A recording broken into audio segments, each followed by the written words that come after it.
Bienvenue.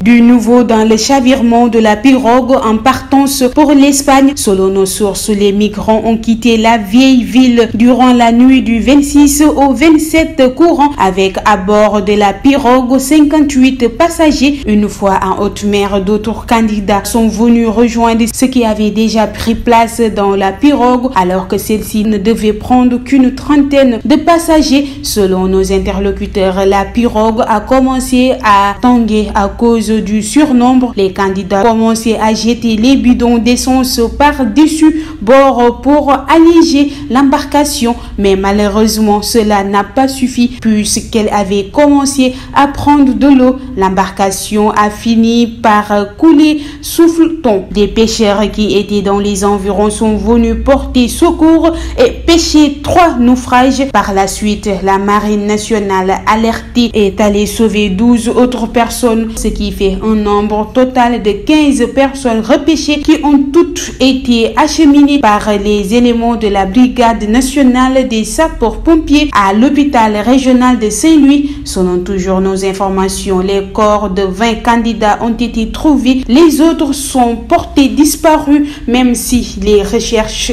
se poursuivent. Parmi les victimes, l'une a été identifiée. Il s'agit d'un originaire de Guinaw Rail dans le département de Pikine.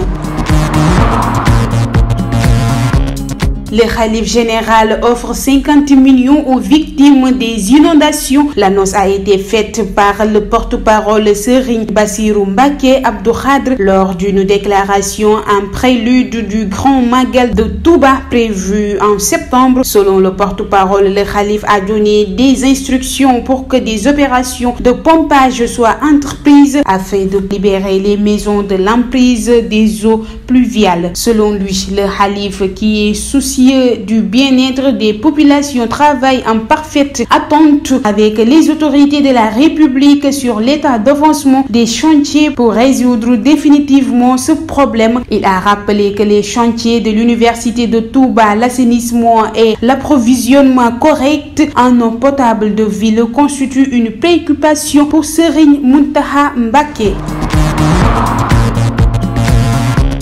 L'incendie qui s'est déclaré au 10e du building administratif Mamadou Dia le jeudi passé a fait des dégâts estimés à des milliards de nos francs CFA. Après l'incendie, les autorités ont rassuré les Sénégalais, informant que le feu a été rapidement maîtrisé. Mais d'après les informations fournies par Dakar Actu, cet incendie était plus grave que ce que l'on pensait. En effet, le 10e étage n'a pas été le seul à être touché. D'après la source, le feu a fait des dommages collatéraux sur au moins 5 niveaux. L'incendie et les moyens déployés pour l'éteindre ont détérioré beaucoup de matériel. De plus, des dommages consistants ont été constatés au niveau des équipements électromécaniques dus au retour des flammes sur plusieurs niveaux. 2 faux médecins coréens arrêtés à Mbour. 2 Coréens se faisant passer respectivement pour un masseur anesthésiste et un dentiste ont été arrêtés à Mbour. En en croire, ils seront déférés au parquet pour exercice illégal de médecine. Ils ont été interpellés suite à une consultation dentaire effectuée sur une dame et qui a mal tourné. Ils ont été démasqués par le dentiste au district sanitaire de Mbour-Tefes. Ce dernier, après avoir consulté la dame, s'est rendu à la clinique des Coréens se présentant comme un patient. Il découvre en réalité que ces Coréens n'étaient pas des vrais dentistes. Macky Sall chez Alioune Badara Cissé, le chef de l'État, va ici parler avec la famille et présenter ses condoléances à celle de la nation.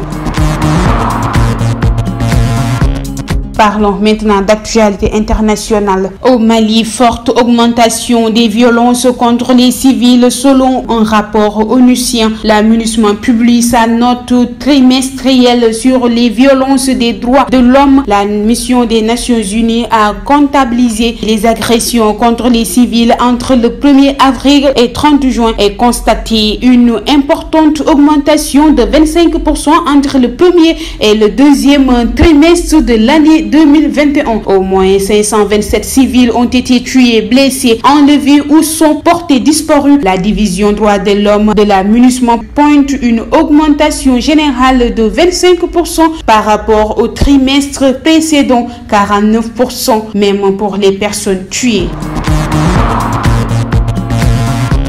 Parlons de sport. Sadio Mané, Edouard Mendy, Lopi, Seny Dieng, Moustapha Nam, Loum Ndiaye sont les premiers à déposer leurs valises à l'hôtel Radisson de Diamniadio, qui sert désormais de rassemblement pour les Lions depuis quelques mois. Ils seront rejoints ce soir par le reste du groupe. Mais en attendant, le sélectionneur Aliou Cissé va démarrer le travail avec cette première vague cet après-midi au stade Lat Dior de Thiès. Ce sera la première séance sur la pelouse depuis l'homologation du stade. À noter que 25 joueurs ont été convoqués pour les 2 premières journées, Sénégal-Togo et Congo-Sénégal, des qualifications pour le mondial Qatar 2022. Mesdames, mesdemoiselles, messieurs, voilà, c'était tout pour les actualités. Nous vous donnons rendez-vous d'ici quelques heures pour le Wolof.